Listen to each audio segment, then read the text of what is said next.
is December 25, 2025 at nandito ako ngayon, dumaan ako dito sa gagawing subdivision dito sa may Doña Carmen.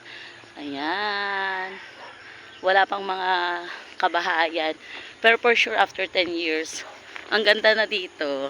Ayan. Balikan ko tong video nito sa 2035.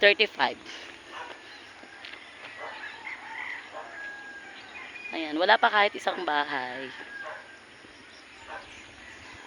Ayan. Ang ganda dito mag-jogging. Try ko nga mag-jogging dito. Pag bakanting oras. Ayan. Limot ko na kung anong pangalan ng subdivision na ito. Letter M yata, basta M ang simula. Ayan yung bahay ni Maring Agnes. Yun.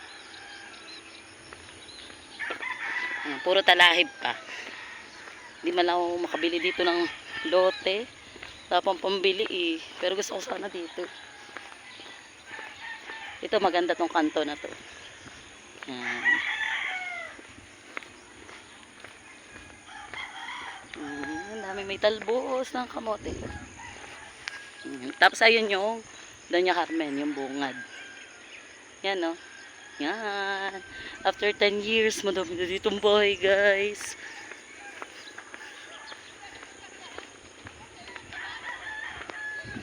Merry Christmas.